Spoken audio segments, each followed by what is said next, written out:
Assalamualaikum warahmatullahi wabarakatuh.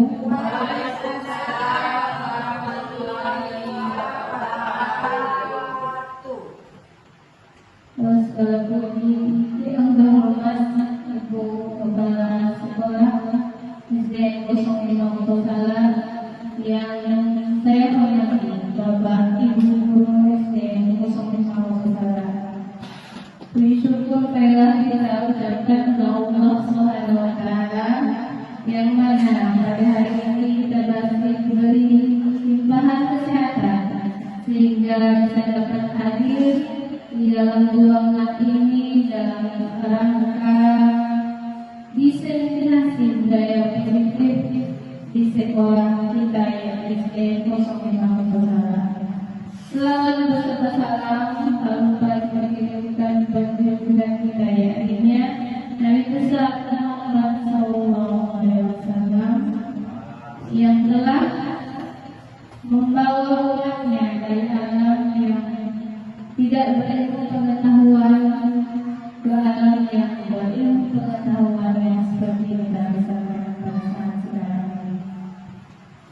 Baiklah, pada hari ini saya CGP calon guru penggerak angkatan 10. Pada hari ini saya ditugaskan untuk menyampaikan diseminasi budaya positif di sekolah.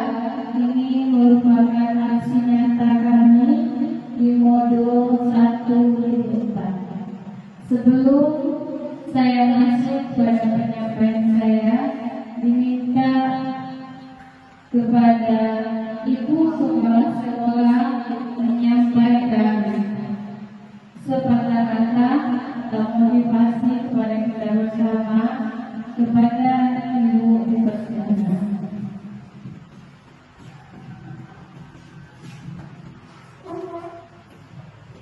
Bismillahirrahmanirrahim. Assalamualaikum warahmatullahi wabarakatuh.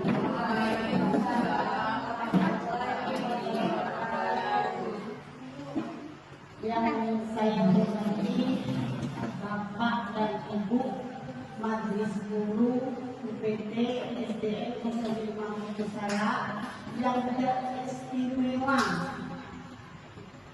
Ibu Yeni Amri sebagai calon guru penggerak angkatan 10 tahun 2024.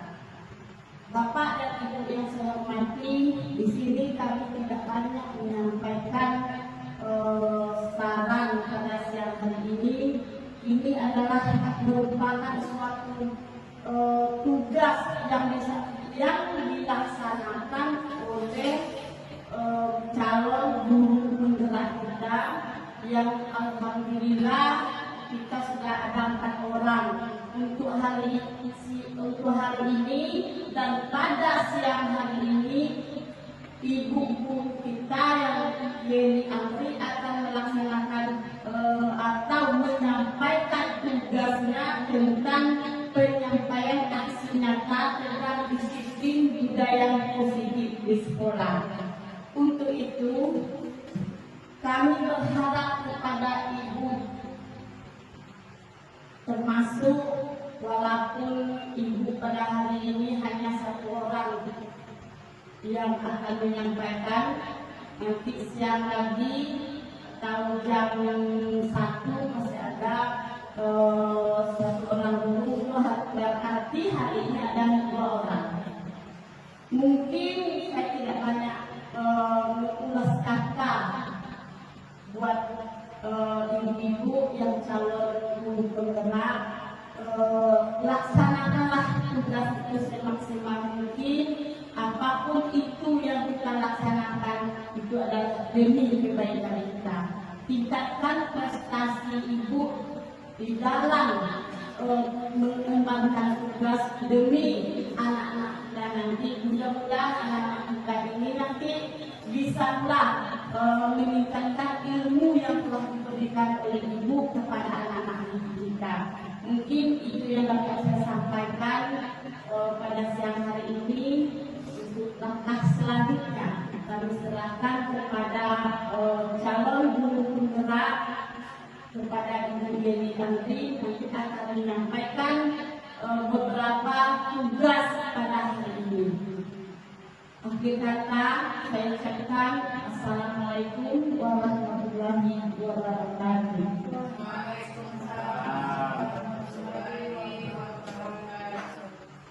Kalau panjang kalau itu kan 60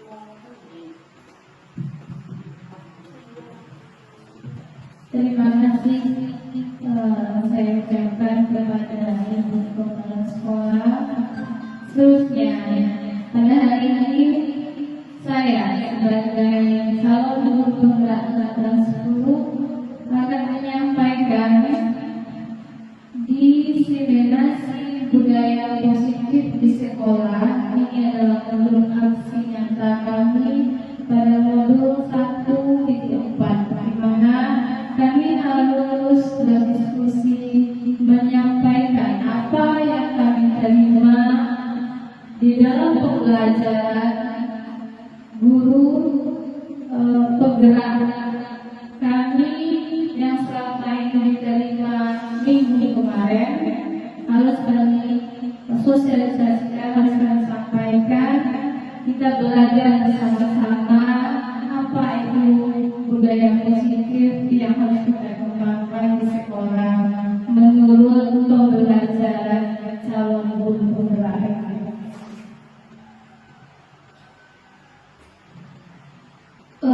Ini ada pertanyaan pemantik yang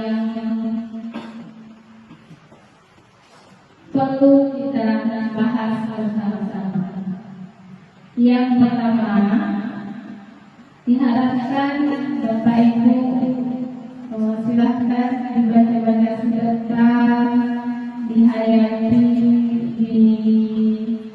dipikirkan juga menurut Bapak Ibu diskusi ya. Apakah Bapak Ibu setuju bila satunya pemberian hukuman dapat mendisiplinkan siswa? Apakah menurut Bapak Ibu setuju bila pemberian hadiah dapat meningkatkan prestasi siswa?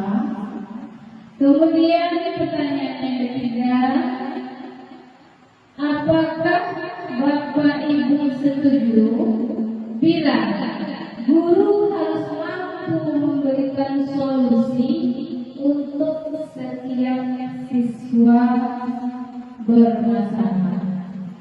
Terus pertanyaan yang keempatnya, apakah Bapak Ibu setuju bila guru harus berperan sebagai teman bagi siswa di sekolah?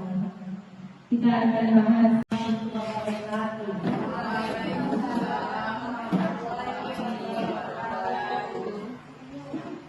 Yang saya hormati Bapak dan Ibu Majelis Guru UPT SDN 05 Kusala yang teristimewa,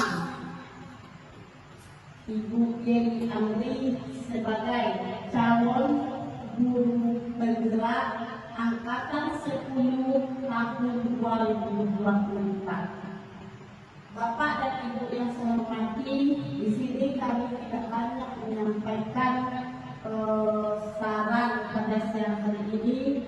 Ini adalah merupakan suatu tugas yang dilaksanakan oleh calon guru penggerak kita, yang alhamdulillah kita sudah ada 4 orang untuk hari ini.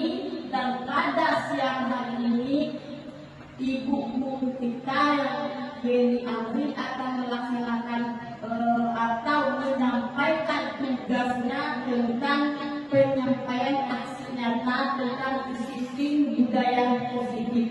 sekolah. Untuk itu, kami berharap kepada ibu, termasuk walaupun ibu pada hari ini hanya satu orang yang akan menyampaikan, nanti siang lagi atau jam 1 masih ada satu orang guru, berarti hari ini ada 2 orang. Mungkin saya tidak banyak mengulas kata buat ibu-ibu yang calon guru penggerak, laksanakanlah tugas itu semaksimal mungkin. Apapun itu yang kita laksanakan itu adalah demi kebaikan kita. Tingkatkan prestasi ibu di dalam mengembangkan tugas demi anak-anak kita nanti. Mudah-mudahan anak-anak kita ini nanti bisalah meningkatkan ilmu yang telah diberikan oleh ibu kepada anak-anak kita. Mungkin itu yang dapat saya sampaikan pada siang hari ini. Untuk langkah selanjutnya kami serahkan kepada calon guru penggerak, kepada Ibu Deli Andri, nanti akan menyampaikan beberapa tugas pada hari ini. Akhir kata saya ucapkan Assalamualaikum warahmatullahi wabarakatuh.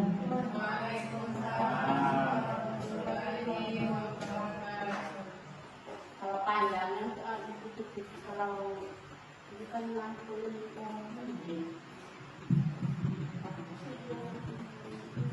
Terima kasih saya ucapkan kepada ibu kepala sekolah.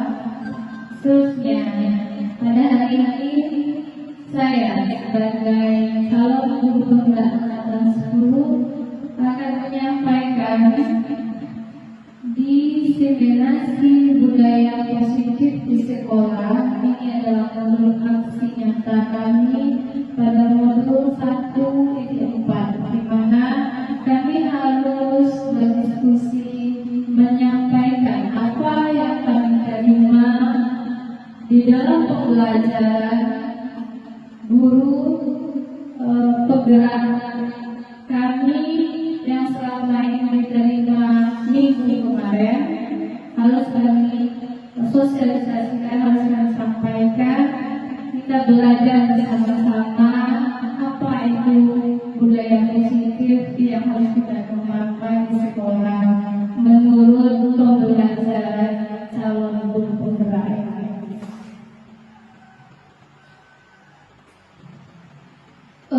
Ini ada pertanyaan romantik yang perlu kita bahas bersama-sama. Yang pertama, diharapkan Bapak Ibu silahkan dibaca-baca sebentar, dihayati, dipikirkan dengan menurut Bapak Ibu dan diskusi ya. Apakah Bapak Ibu setuju bila nomor satunya pemberian hukuman dapat mendisiplinkan siswa? Apakah menurut Bapak Ibu setuju bila pemberian hadiah dapat meningkatkan prestasi siswa? Kemudian pertanyaan yang ketiga, apakah Bapak Ibu setuju bila guru harus mampu memberikan solusi untuk setiap siswa bermasalah? Terus pertanyaan yang keempatnya, apakah Bapak Ibu setuju bila guru harus berperan sebagai teman bagi siswa di sekolah? Kita akan bahas. Kita mulai mungkin dari pertanyaan yang pertama. Apakah Bapak Ibu bila pemberian hukuman dapat mendisiplinkan siswa. Menurut Bapak Ibu, apakah pertanyaan nomor 1 ini bagaimana? Silahkan, ada yang mau berkomentar? Oke, Ibu Fitra ini sudah berikan mic kepada Ibu Fitra ini.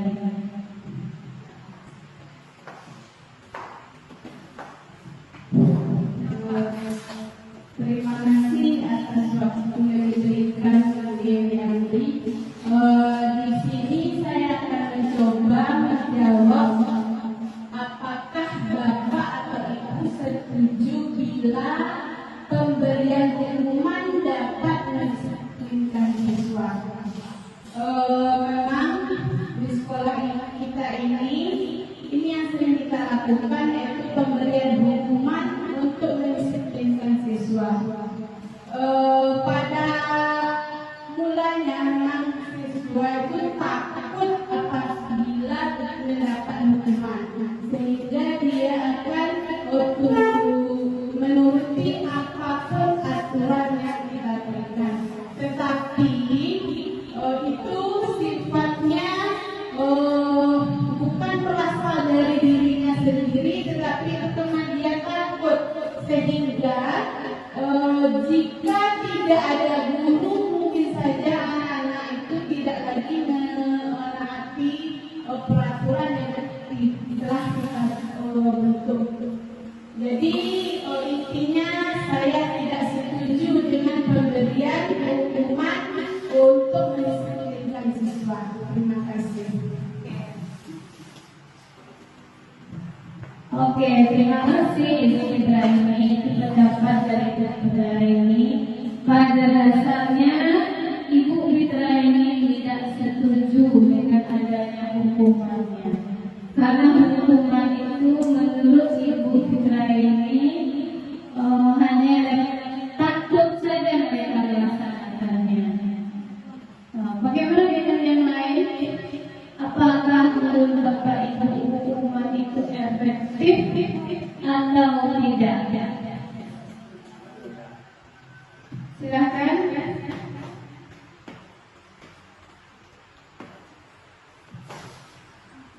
Yang mau buat pendapat?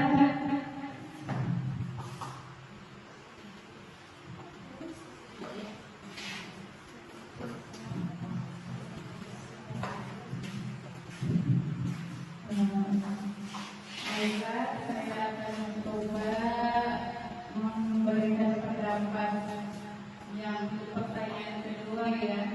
Pertama ya. Apakah pemberian hukuman dapat mendisiplinkan siswa? Kalau tadi, kalau menurut saya sebenarnya setuju, karena dengan adanya hukuman, jadi nanti anak itu akan berpikir kembali kalau siswa kita itu melakukan kesalahan atau tindakan yang tidak sesuai. Mungkin itu. Terima kasih kepada Burmis. Dua pendapat ini saya tampung untuk pertanyaan pertama. Ada yang setuju dengan pemberian hukuman karena itu dapat memberikan efek jerah kepada siswa kita. Tapi Fitra ini tidak setuju dengan adanya pemberian hukuman. Dua pendapat ini menurut saya sama-sama memberikan hal-hal dampak positifnya nanti kita bahas seperti apa sebenarnya, apakah hukuman ini benar-benar efektif atau hukuman ini tidak efektif menurut pemikiran Hajar Dewantara. Ya. Oke, untuk pertanyaan yang kedua, pemberian hadiah meningkatkan prestasi siswa. Mungkin selama ini saya pribadi pun masih melaksanakan pemberian hadiah ini. Karena apa? Karena memang kelihatannya anak-anak itu kalau diberi hadiah mereka memang gembira. Menurut Bapak Ibu bagaimana? Apakah Bapak Ibu setuju pemberian hadiah ini meningkatkan prestasi siswa? Setuju? Oke, bukan setuju. Silakan berikan pendapat. Kenapa setuju? Mungkin dengan memberikan hadiah itu bisa memotivasi siswa yang lain untuk lebih giat lagi belajar dan lebih mau tampil ke depan.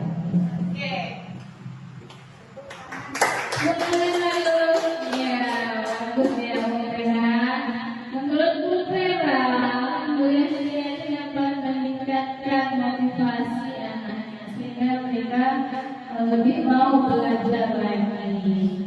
Ada yang lain kira-kira? Oke, mengerti.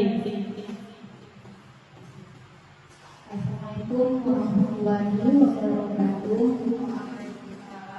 Pertanyaan nomor 2, apakah Bapak Ibu setuju bila memberi hadiah meningkatkan prestasi siswa? Kalau menurut saya, hal ini memang biasa kita lakukan, tetapi dengan zaman saat ini nampaknya tidak bisa lagi kita lakukan. Kenapa demikian? Karena itu dorongan dari luar. Kita berharap anak didik kita ini belajar atau apapun yang dia lakukan, dia lakukan memang keinginan dari dalam dirinya sendiri. Itu menurut saya. Seandainya dari luar, itu nanti ketika tidak ada hadiah, mereka akan kembali tidak bersemangat. Itu menurut saya. Terima kasih Bapak Ibu. Berarti menurut saya luar biasa. Pendapat Ibu Asnawati dan pendapat Ibu Perawati semuanya memang kita lakukan untuk saat ini dulu. Tapi apakah memang pemberian hadiah ini meningkatkan prestasi? Nanti juga akan ada pembahasannya di sini.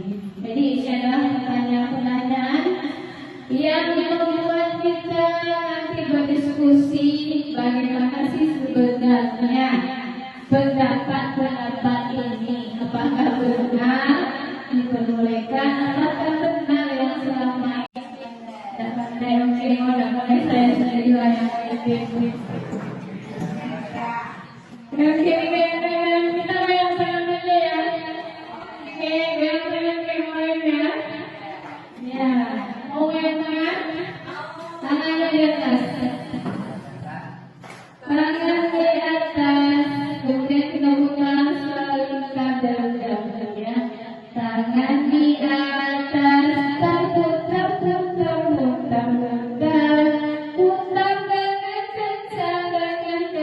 dengan kencang, putar lagi lambat, putar kencang, lambat,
yang mungkin ini sering mungkin saya sendiri lakukan pada zaman dahulu. Tapi untuk sekarang saya ingin juga berubah sedikit-sedikit. Walaupun tidak langsung, tidak mungkin saya bisa berubah diri saya, tapi saya akan coba berubahnya sedikit-sedikit tanpa sombongkan ini, tanpa ancaman ataupun tanpa hukuman, ya. Kemudian nilai-nilai kebijakan universal ini sesuai dengan ada mandiri, beriman dan bertakwa sesuai dengan profil pelajar Pancasila. Ada berapa? Ada berapa profil pelajar Pancasila? Ada 6. Ya. Mandiri, gotong royong, berkenan lomba, kreatif, beriman dan bertakwa, serta bermanfaat kritis. Ini motivasi perilaku manusia. Ini adalah bagian untuk menghindari ketidaknyamanan dan hukuman. Kita harus memberikan motivasi. Kemudian untuk mendapatkan imbalan atau penghargaan dari orang lain, adanya motivasi itu, motivasinya juga menghargai diri sendiri dan orang lain dengan nilai-nilai yang mereka percaya. Kemudian hukum dan konsekuensi serta restitusi tadi, hukuman tadi. Hukuman itu menurut pembelajaran yaitu sesuatu yang menyakitkan, harus terjadi. Identitasnya itu gagal. Mana yang betul, hukuman atau konsekuensi atau restitusi, mana yang lebih baik sebenarnya? Hukuman itu adalah sesuatu yang menyakitkan dan harus terjadi. Pokoknya kita salah, kemudian kita hukum. Menurut anak kita, apakah mereka senang dihukum? Tentu tidak, ya. Tentu hal itu akan membekas pada dirinya. Sama waktu saya mungkin waktu di SMP, SMA, tidak dihargai karena sesuatu hal itu sangat menyakitkan bagi saya, dan itu masih teringat sampai sekarang. Gurunya bukan namanya, bukan sekarang masih ingat. Jadi begitu juga mungkin kalau anak didik kita, kalau sesuatu yang berkategori salah hukuman dan itu sampai menyimpan pada dia, alangkah tidak baiknya kita kan sebagai seorang guru merasakan hal tersebut. Kemudian tidak nyaman untuk murid dan anak untuk jangka panjang. Ya, memang tidak nyaman, dan itu memang jangka panjang karena kita ingat dan seterusnya. Kemudian korban mendapatkan ketidakadilan. Murid dan anak-anak tersakiti, perilakunya nanti menjadi agresif, sistemnya tidak berjalan kalau murid tidak takut. Ini kita menjalankan disiplinnya bisa dengan konsekuensi. Sesuatu yang harus terjadi tidak nyaman untuk murid karena untuk jangka. Agak sekolah. Duduk.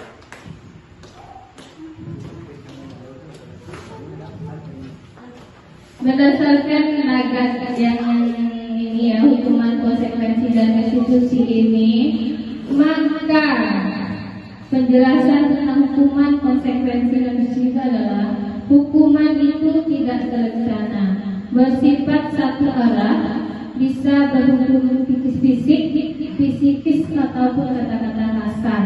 Itu hukuman. konsekuensi itu bersifatnya terencana, kita rencanakan konsekuensi yang harus diterima oleh anak. Kemudian disepakati oleh kita guru dan siswa. Kalau restitusi itu adalah proses menciptakan kondisi bagi murid untuk memperbaiki kesalahan mereka sehingga mereka bisa kembali kepada kelompok mereka dengan karakter yang baik. Jadi restitusi ini adalah yang terbaik dari hukuman konsekuensi dan restitusi itu. Jadi yang baik kita lakukan sebagai seorang guru kepada peserta didik kita adalah restitusi. Kemudian hukuman atau konsekuensi ini pernah kami pelajari. Anak ini disuruh mencatat 100 kali dalam buku tulis. Namanya saya tidak akan pernah terlambat. Pernah Bapak Ibu melaksanakan ini? Saya pribadi terus terang pernah saya lakukan waktu mengajar kelas 6 pertama. Lulus PNS langsung mengajar kelas 6. Waktu itu anaknya memang setiap ada masalah anaknya selalu itu saja. Jadi akhirnya apa? Karena yang bermasalah yang itu saja, saya suruh mencatat 100 kali atau mencatat sepenuh buku sekali benar. Iya, Bupin juga pernah mencatat sepenuh buku. Saya tidak akan terlambat. Menurut Bapak Ibu, setelah tadi ada sedikit pembelajaran, apakah menurut Bapak Ibu ini efektif? Yang saya lakukan awalnya itu efektif karena menurut kata Bu Wis tadi dia jerah kan? Jerah pertamanya seminggu, 2 minggu, 3 minggu, besoknya kembali lagi. Jadi sebenarnya hukuman itu memberikan efek jerah tapi tidak menjadi kebiasaan yang baik baginya. Tapi kalau memang nanti motivasi dia untuk datang ke sekolah itu tepat waktu dari dalam dirinya sendiri, maka dia tidak akan terlambat lagi. Tapi kalau hanya karena hukuman dia mau datangnya pagi hari, maka yang akan terjadi seminggu, 2 minggu, 3 minggu tidak akan terlambat. Habis itu nanti akan terlambat lagi. Karena hukumannya takutnya sudah hilang sedikit hilang ya. Ulang lagi ya. Jadi kita sebagai guru ini diminta untuk menimbulkan motivasi dalam diri anak itu, motivasi dalam diri intrinsik ya, agar mereka mau mendisiplinkan dirinya sendiri. Ini juga hukuman lari keliling lapangan, mencoret-coret baju, meja tulis dan lain-lain ya. Jadi bagaimana cara kita supaya hukuman ini tidak terjadi? Maka diadakanlah sekarang namanya keyakinan kelas, bukan peraturan kelas. Kira-kira kenapa keyakinan kelas bukan peraturan kelas? Oke, Bu Pit, terima kasih. Ayo, Bu Pit. Baik, saya akan mencoba menjawab mengapa keyakinan kelas bukan peraturan kelas. Kalau menurut saya di sini, keyakinan kelas itu dibentuk dari musyawarah kelas. Semua itu berasal dari pendapat siswa. Kita sebagai guru hanya sebagai pemandu saja. Sedangkan untuk peraturan kelas bisa saja itu dari guru dan tidak meminta pendapat dari siswa. Itu menurut saya. Terima kasih. Pendapat luar biasa. Tepuk tangan dong untuk Bu Pit. Menurut Bu Pit, kalau keyakinan kelas itu bersama-sama dengan siswa. Kalau peraturan kelas hanya buat aturan itu. Oke, dan itu benar menurut pembelajaran kami ya. Kemudian keyakinan kelas dibuat berdasarkan kesepakatan antara guru dan siswa yang bersifat universal. Peraturan biasanya dibuat oleh guru yang bersifat satu arah. Jadi benar sekali apa yang disampaikan oleh Bopi tadi. Kemudian prosedur pembentukan keyakinan kelas. Jadi nanti kita akan menerima murid baru dan masuk ajaran baru. Jadi kita diharapkan nanti bisa membuat keyakinan kelas lagi, bukan peraturan kelas. Cara buatnya yaitu mempersilahkan siswa untuk mencurahkan seluruh idenya, mencatat semua masukan, ganti kalimat negatif menjadi kalimat positif, kemudian tinjau kembali curah pendapatnya, tinjau ulang keyakinan kelas yang sudah tersusun, meninjau dan menyetujui keyakinan kelas yang ditandatangani, keyakinan kelas kemudian ditempel di dinding kelas. Ini yang tadi posisi kontrol guru. Tadi ada guru sebagai teman. Apakah benar kita berteman sama murid? Ya. Guru kita di sekolah ini punya 5 posisi kontrol. Kita bisa mengontrol murid itu dengan 5 ini. Ada penghubung, dapat saya kemo, dapat saya sendiri yang memimpin. Yang kiri-kiri kita yang aja ya. Oke, yang kemonya. Ya, mau yang mana? Tangannya di atas. Tangan di atas, kemudian kita buka selingkar dalam jambul ya. Tangan di atas, putar dengan kencang, putar lagi lambat, putar kencang, lambat, kencang, tunjuk dagu.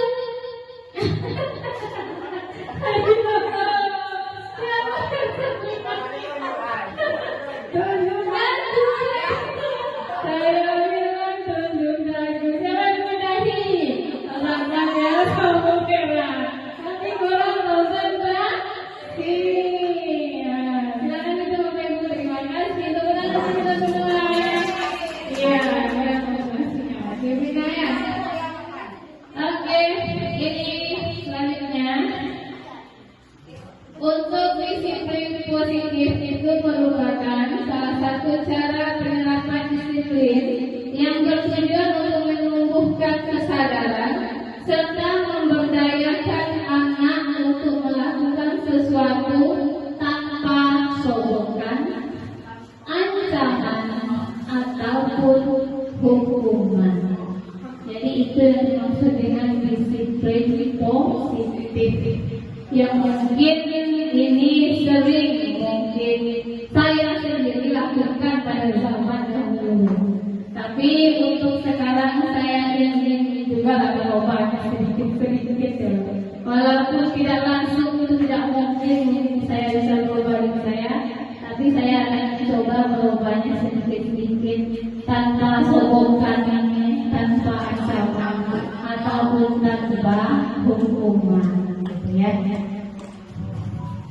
Kemudian nilai-nilai kebijakan universal ini sesuai dengan ada mandiri, beriman dan bertakwa sesuai dengan profil pelajar Pancasila. Ada berapa profil pelajar Pancasila? Ada 6. Mandiri, gotong royong, beriman global, kreatif, beriman dan bertakwa serta bernalar kritis. Ini motivasi perilaku manusia. Ini adalah bagian untuk menghindari ketidaknyamanan dan hukuman. Kita harus memberikan motivasi. Kemudian untuk mendapatkan imbalan atau penghargaan dari orang lain.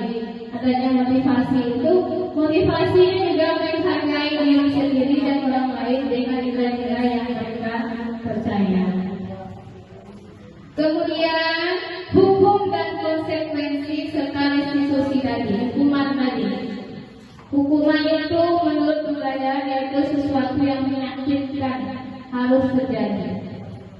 Identitasnya itu gagal katanya.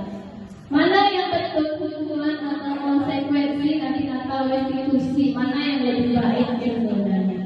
Hukuman itu mereka adalah sesuatu yang menyakitkan dan harus terjadi. Pokoknya kita salah, kemudian kita hukum. Menurut anak kita, apakah mereka senang dihukum? Tentu tidak ya. Tentu hal itu akan membekas pada dirinya. Sama waktu saya mungkin waktu di SMP, SMA tidak dihargai karena sesuatu hal itu sangat menyakitkan bagi saya dan itu masih teringat sampai sekarang. Gurunya pun namanya sampai sekarang masih teringat. Jadi begitu juga mungkin kalau anak didik kita, kalau sesuatunya kita tegur dengan cara hukuman dan itu sampai menyimpan nanti pada dia, alangkah tidak baiknya kita kan sebagai seorang guru merasakan hal seperti. Kemudian tidak nyaman untuk murid dan anak untuk jangka panjang. Iya, memang tidak nyaman dan itu memang jangka panjang karena kita ingat dan seterusnya. Kemudian korban mendapatkan ketidakadilan. Murid dan anak akan tersakiti, perilakunya nanti menjadi agresif, sistemnya tidak berjalan dalam murid tidak takut. Ini kita menjalankan disiplinnya bisa dengan konsekuensi sesuatu yang harus terjadi tidak nyaman untuk murid, anak untuk jangka. Contohnya tadi hutang dan ya, coba dalam hal ini mungkin contohnya yaitu ketika ada murid yang membuat keributan, mungkin berkelahi dalam kelas, ketika guru rapat di kantor sudah kita titipkan nanti anak-anak belajar di kelas tidak ada yang boleh bertengkar atau sampai berkelahi dalam kelas. Nanti ibu mau rapat di kantor. Ketika kita rapat di kantor, salah seorang murid mengadu, menyampaikan bahwa Doni dengan Edo bertinju bu, katanya kan.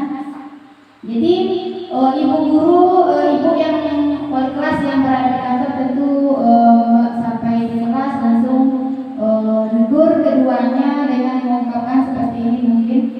Tadi sudah ibu sampaikan, ini kan ibu malu jadinya dengan kepala sekolah, dengan teman-teman ibu. Gara-gara ibu melakukan berkelahi dengan kelas, padahal kelas yang lain tidak ada yang masih bisa berlaku baik dalam kelas. Kenapa anak-anak ibu melakukan ini? Kita membuat mereka merasa bersalah kepada diri mereka sendiri sehingga mereka merasa tertekan dengan perbuatan mereka tersebut tanpa kita bertanya atau mengajaknya berdiskusi terlebih dahulu. Mungkin itu pendapatnya Bu ya. Terima kasih Bu Tam, tangan untuk Bu Tam, pendapat yang bagus sekali menurut saya. Nanti kita rapat di kantor, itu anak bertengkar, kemudian kita salahkan dia, kita inginkan dia, jadi dia karena dia merasa dia bersalah, jadi dia yang berulah kiranya, dan itu posisi kontrol guru juga membuat mereka merasa bersalah. Kita kontrol anak seperti itu, memang pada kenyataannya kita sering melakukan hal itu, bukan teman-teman semua, saya juga sering melakukan hal itu. Kemudian posisi kontrol guru sebagai teman tadi, kita mengajak beliau berdiskusi bersama sebagai seorang teman. Bagaimana kita dengan teman kita buat anak kita seperti itu sebagai teman. Kemudian ada satu lagi sebagai manajer. Manajer ini apa ini sebenarnya? Kalau di perusahaan manajer ini bukan apa kira-kira? Bukan atur, ya, bukan atur. Ya benar. Manajer itu bukan atur. Bersama juga posisi kontrol guru di sekolah sebagai manajer, berarti guru itu sebagai tukang atur-atur. Kita hanya memberitahunya saja. Kita hanya mendisiplinkan mereka secara baik saja. Kita berperan sebagai manajer. Dan 5 posisi kontrol ini yang paling baik itu sebenarnya adalah posisi manajer. Jadi kita bukan mengatur istilahnya hal yang tidak baik, bukan, tapi untuk hal-hal yang baik. Penghukum, patuhi aturan saya. Pembuat merasa bersalah, ibu sangat kecewa. Ini contohnya ya. Kemudian teman, ayo bantu dari bapak ya. Ayo ingatkan tidak bantu bapak selama ini. Nah, jadi seperti itu sebagai teman. Kemudian sebagai pemantau, apa yang harus kami lakukan? Peraturannya apa? Kita memantau saja. Pemantau ini juga baik dalam kita. Kemudian manajer, apa yang kita yakini? Apakah membuang sampah sembarangan itu benar? Apakah kita yakini selama ini membuang sampah itu benar? Nah, seperti itu nanti kalimatnya. Apakah kamu yakin itu benar? Apakah rencana kamu untuk memperbaiki kesalahanmu? Jadi kalau seandainya dia merasa itu benar, apa rencananya untuk memperbaiki kesalahan itu? Itu posisinya sebagai manajer. Jadi posisi yang terbaik dari yang kelima ini ada pada manajer. Ini kebutuhan dasar manusia itu adalah semua. Satu, bertahan hidup. Kita bertahan hidup itu apa kira-kira? Butuh makan, ya? Butuh apa kita lagi bertahan hidup?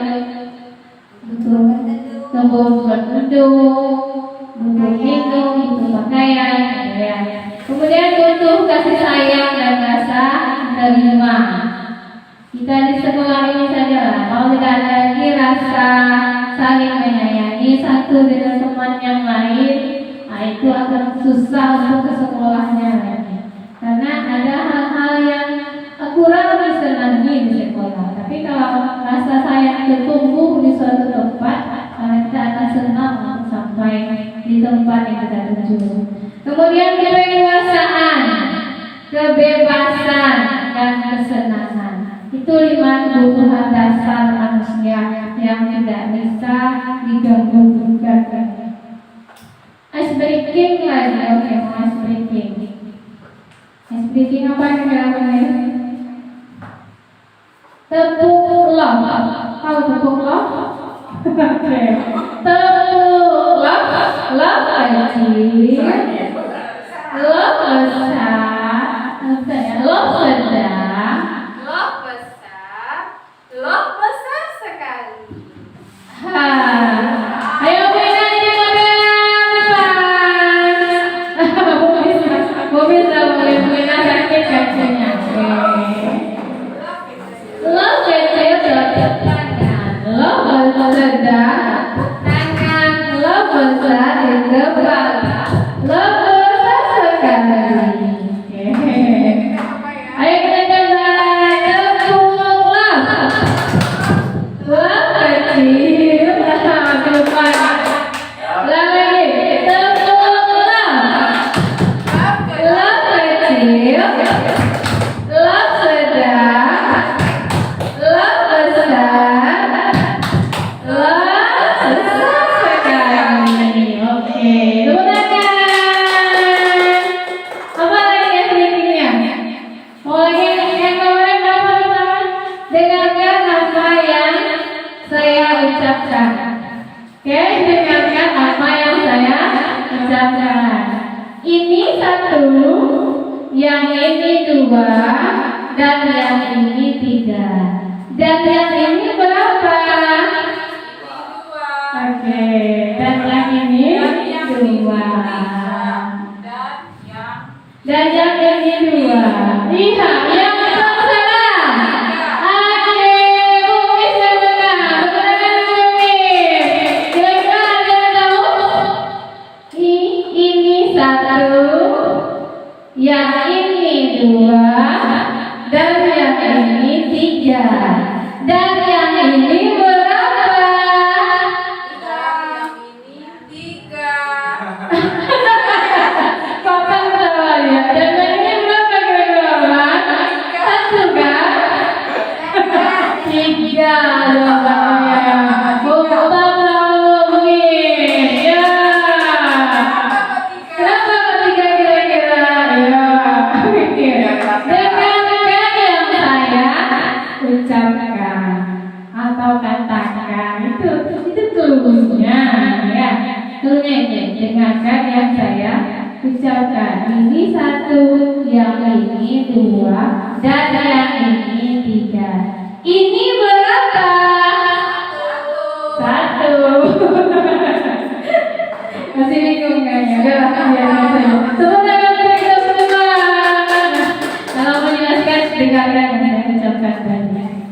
Kalau mau nanti terakhir lagi 1 lagi saya pegang. Kemudian ini segitiga distribusi. Ini contoh segitiga distribusi.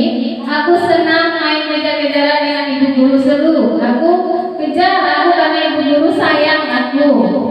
Aku hebat kan? Bisa kan bikin ibu guru kejar aku? Ini contoh segitiga distribusi. Ada 3 tahapannya. Segitiga distribusi itu. Di sini tidak kelihatan ya. Ini segitiga distribusi dan tindakan-tindakannya. Yang pertama itu validasi tindakan yang salah. Apa yang salah pada anak itu kita validasi, kemudian kita tanyakan keyakinannya, kemudian baru menstabilkan identitasnya. Itu langkah-langkah dari segitiga distribusi tadi. Ini langkah-langkahnya. Kemudian menstabilkan identitas. Ini contoh kalimatnya. Tidak ada manusia yang sempurna. Nah, ibu juga pernah melakukan kesalahan seperti itu. Ini contoh kalimatnya. Makanya anak buang sampah sembarangan. Hei, kamu buang sampah sembarangan, ambil sembarangan. Itu biasanya kita lakukan, ya. Nah, tapi ternyata itu sesuatu yang menyakitkan bagi dia. Sehingga kita ubahlah kalimat yang seperti itu lagi. Ubah ke kalimat yang lebih baik. Nah, disiplin positif, ubah kalimat itu menjadi positif gitu. Gak apa-apa nah buang sampah sembarangan. Ibu waktu hamil juga pernah melakukan ini. Nah, begitu bunyinya. Besok sebaiknya kemana dibuang? Nah, baru seperti itu. Kemudian ada lagi kalimat positif di bawahnya. Setiap orang pasti pernah melakukan kesalahan. Tidak ada di dunia ini orang yang sempurna. Itu kalimatnya. Iya. Kemudian ada lagi validasi tindakan. Ya. Randy pasti punya alasan mengapa melakukan ini. Selagi buang sampah, kamu pasti punya alasan. Kenapa kamu melakukan pembuangan sampah? Atau kenapa kamu berkelahi? Nanti ada alasan. Jangan langsung tuduh saja. Kemudian menanyakan keyakinan. Saya tanyakan ke beliau, apakah membuang sampah sembarangan itu sesuai tidak dengan keyakinan kelas yang kita buat? Kalau mereka bilang tidak sesuai, hal apa yang kamu langgar? Buang sampah sembarangan, hal apa yang kamu langgar? Ya Bu, saya melanggar disiplin ini. Nah, nanti dia sendiri yang jawabnya. Jadi istilahnya dia sadar dengan kemauannya sendiri. Jadi bukan suatu hukuman yang dia buang sampah itu ke tempatnya itu, tapi dari kemauan dia sendiri. Jadi tidak ditegur pun di depan anak-anak semua, tapi di bawah dia dalam satu ruangan kita tanyakan baik-baik.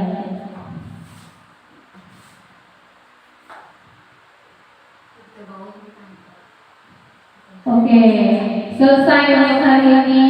Terima kasih.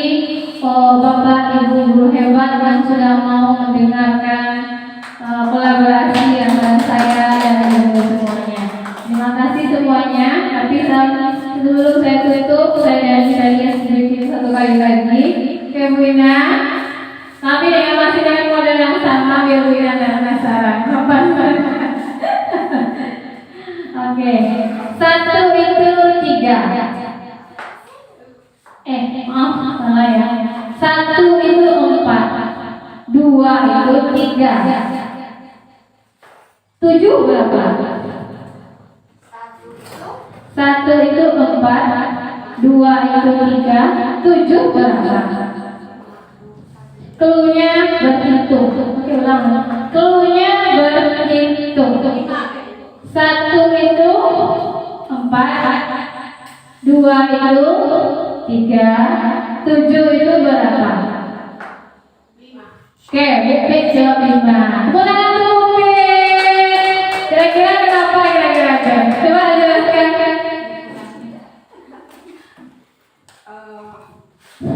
Kalau menurut pendapat saya kata ibu tadi cluenya berhitung. Cluenya berhitung. 1 itu tadi 4. 1 SATU jadi 4. Kemudian 2 itu DUA 3. Jadi 7 itu TUJUH jadi 5. Oke, Hebat Bupik ya. Tempat guru hebat. Tempat guru hebat. Aku hebat. Kamu hebat. Semua hebat. Ya, ini kita jadi guru-guru yang hebat. Terima kasih semuanya. Teman-teman untuk kita semua. Assalamualaikum warahmatullahi wabarakatuh.